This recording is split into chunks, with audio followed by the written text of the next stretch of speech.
Assalamualaikum warahmatullahi wabarakatuh. Perkenalkan, nama saya Ferdian Firman Maulana dengan NIM 220512140409 dari Prodi Sistem Informasi B. Di video kali ini saya akan menjelaskan dan beritahu tentang memori komputer. Di sini memori komputer ini merupakan bagian tugas dari mata kuliah sistem operasi.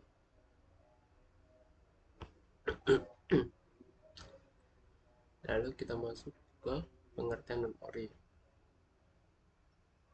Pengertian memori dalam komputasi, memori adalah perangkat atau sistem yang digunakan untuk menyimpan informasi untuk penggunaan langsung dalam komputer atau perangkat keras komputer dan perangkat elektronik digital yang terkait. Memori komputer berupa kumpulan unit penyimpanan yang menyimpan informasi biner dalam bentuk bit. Blok memori dibagi menjadi sejumlah kecil komponen yang disebut dengan sel. Setiap sel memiliki alamat unik untuk menyimpan data dalam memori, mulai dari 0 hingga ukuran memori -1. Lalu kita masuk kepada manajemen memori. Manajemen memori sendiri terdapat beberapa fungsi, yaitu mengelola informasi memori yang tidak dipakai maupun tidak. Yang kedua adalah mengalokasikan memori ke pemroses yang memerlukan. Yang ketiga, mendealokasikan memori dari proses yang sudah selesai. Lalu yang keempat ada mengelola swapping antara memori dan disk. Kita masuk pada tujuan utama memori. Tujuan utama memori sendiri yaitu yang pertama sebagai sumber daya yang harus dialokasikan dan dipakai bersama di antara sejumlah proses yang aktif. Yang kedua, diharapkan dapat melayani banyak proses. Yang ketiga, ada proses seharusnya tidak dibatasi kapasitas memori fisik. Lalu ada tugas manajer memori di lingkungan multiprogramming, yaitu isolasi ruang-ruang alamat memori secara disjoint. Yang kedua ada pemakaian bersamaan dengan memori.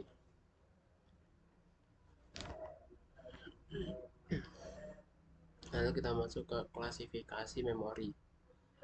Klasifikasi memori berdasarkan swapping, yaitu pada non-swapping itu terbatas dengan memori utama, sedangkan swapping sendiri itu extend ke disk dan berdasarkan alokasi memori.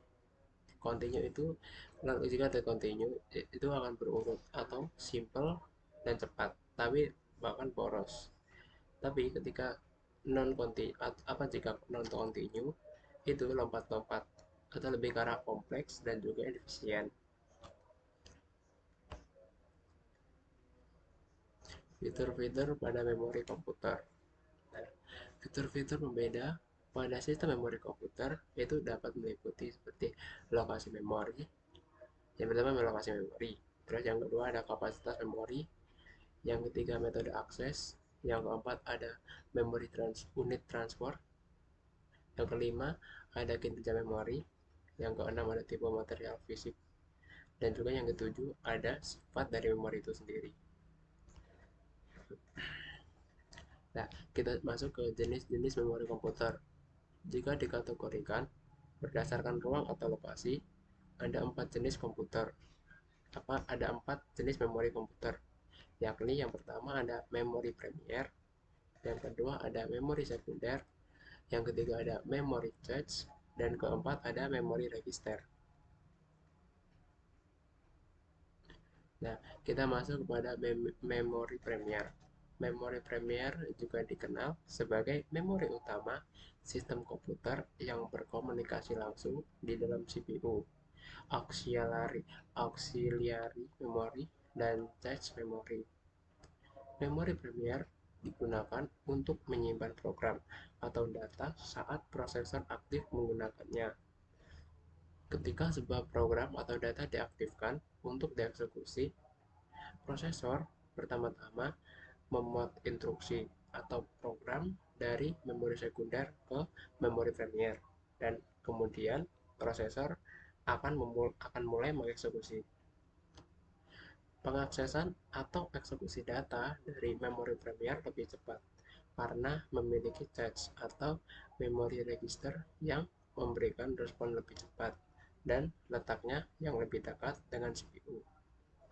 Nah, memori premier ini sendiri bersifat volatil, yang berarti data dalam memori dapat hilang jika tidak disimpan saat terjadi kegagalan daya. Nah, apabila PC atau laptop kita mati dan kita belum memasukkan data ke memori ke memori premier ini, data tersebut akan hilang.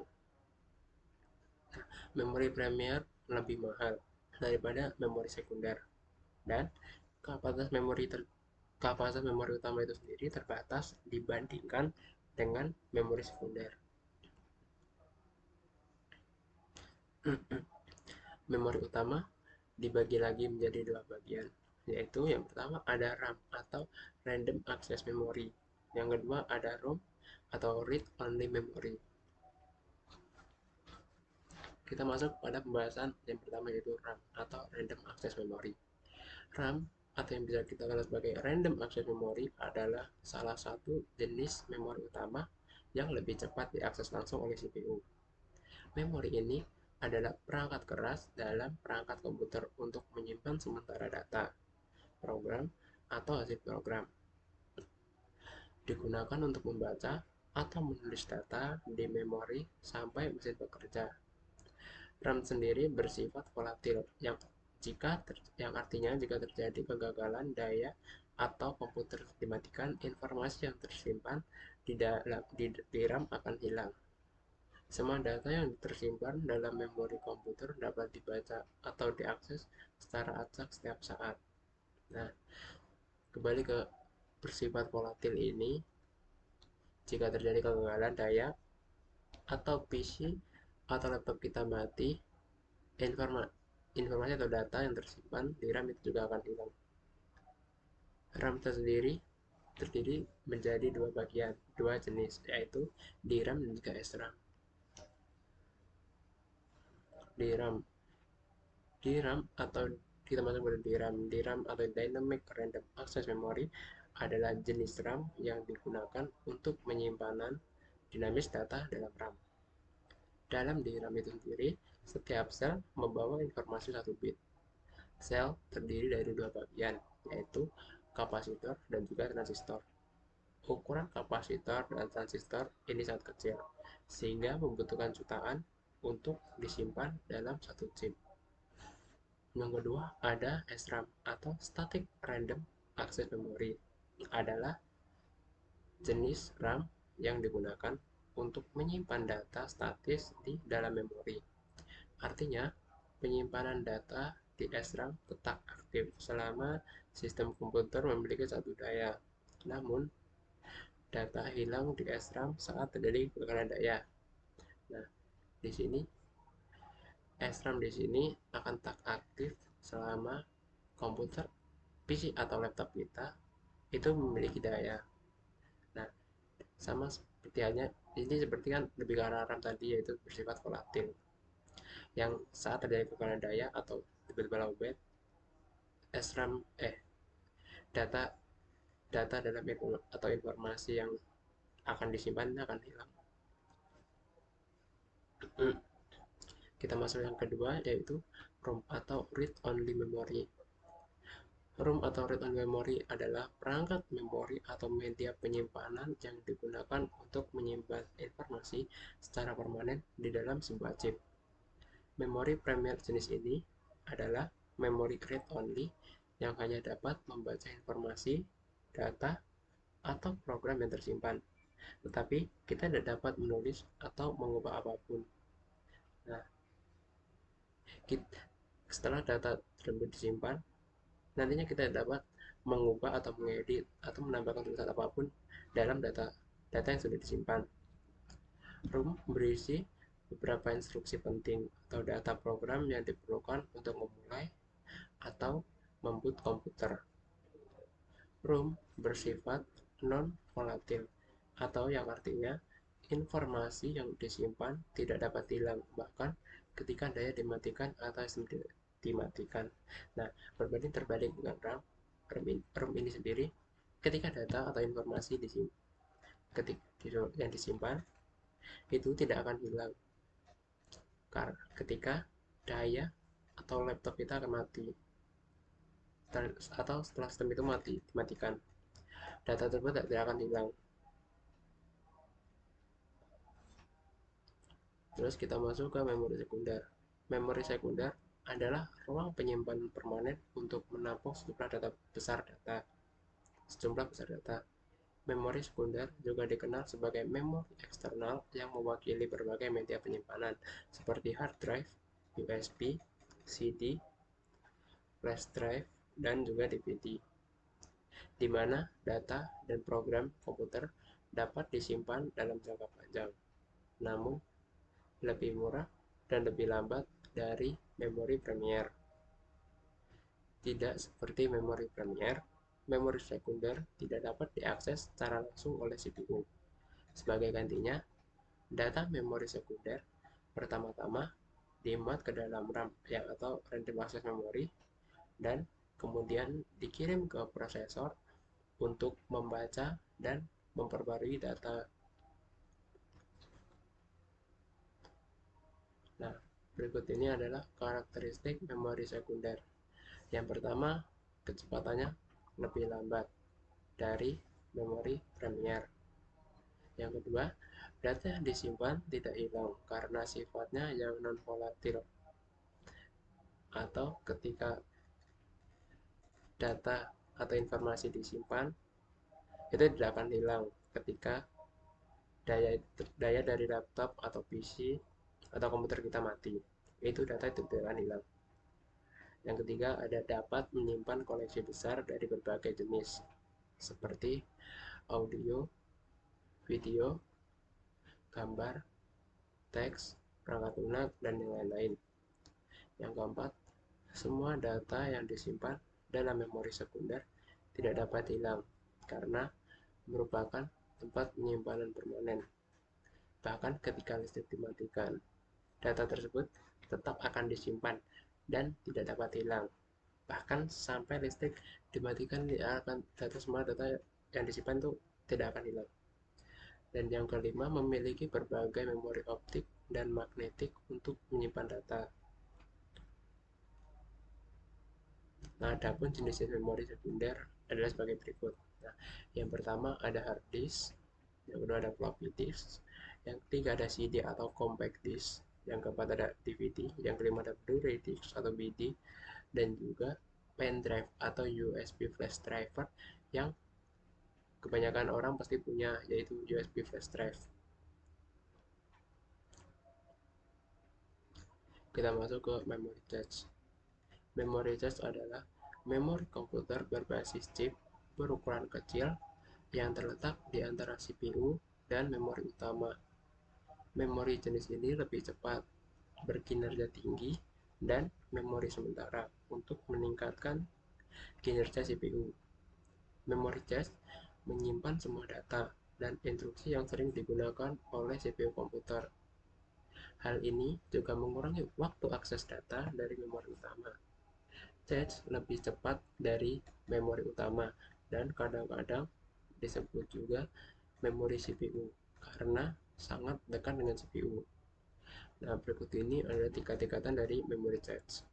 Yang pertama ada L1 cache. Cache L1 juga dikenal sebagai cache onboard, internal, atau Premier. Itu dibangun dengan bantuan CPU. Kecepatannya sangat tinggi dan ukuran cache L1 bervariasi mulai dari 8 KB hingga 128 KB. Yang kedua ada L2 cache, dikenal sebagai cache eksternal atau sekunder yang membutuhkan waktu akses cepat untuk menyimpan data sementara. L2 cache dibangun ke dalam chip terpisah di motherboard. Tidak dibangun ke dalam CPU seperti layaknya level L1 charge tadi. Ukuran charge L2 mungkin sekitar 128 kilobyte hingga 1 megabyte. Lalu yang ketiga ada L3 charge. Level charge L3 umumnya digunakan dengan kinerja dan kapasitas komputer yang tinggi. Level charge L3 itu dibangun L3 ini dibangun ke dalam motherboard. Kecepatan dari L3 charge ini sangat lambat dan ukuran maksimalnya mencapai 8 MB. Lalu kita masuk ke memory register. Memory register adalah tempat penyimpanan sementara untuk menyimpan dan mentransfer data dan instruksi ke komputer. Memory register termasuk memori terkecil dan tercepat dari komputer. Memori register ini adalah bagian dari memori komputer yang terletak di CPU sebagai bentuk register atau pendaftaran. Lalu memori register ini berukuran 16, 32, dan 64 bit. Memori register ini menyimpan sementara instruksi data dan alamat memori yang berulang kali digunakan untuk memberikan respon yang lebih cepat ke CPU. Memori register ini berarti terdapat pada motherboard atau CPU karena ini sebagai bentuk dengan register.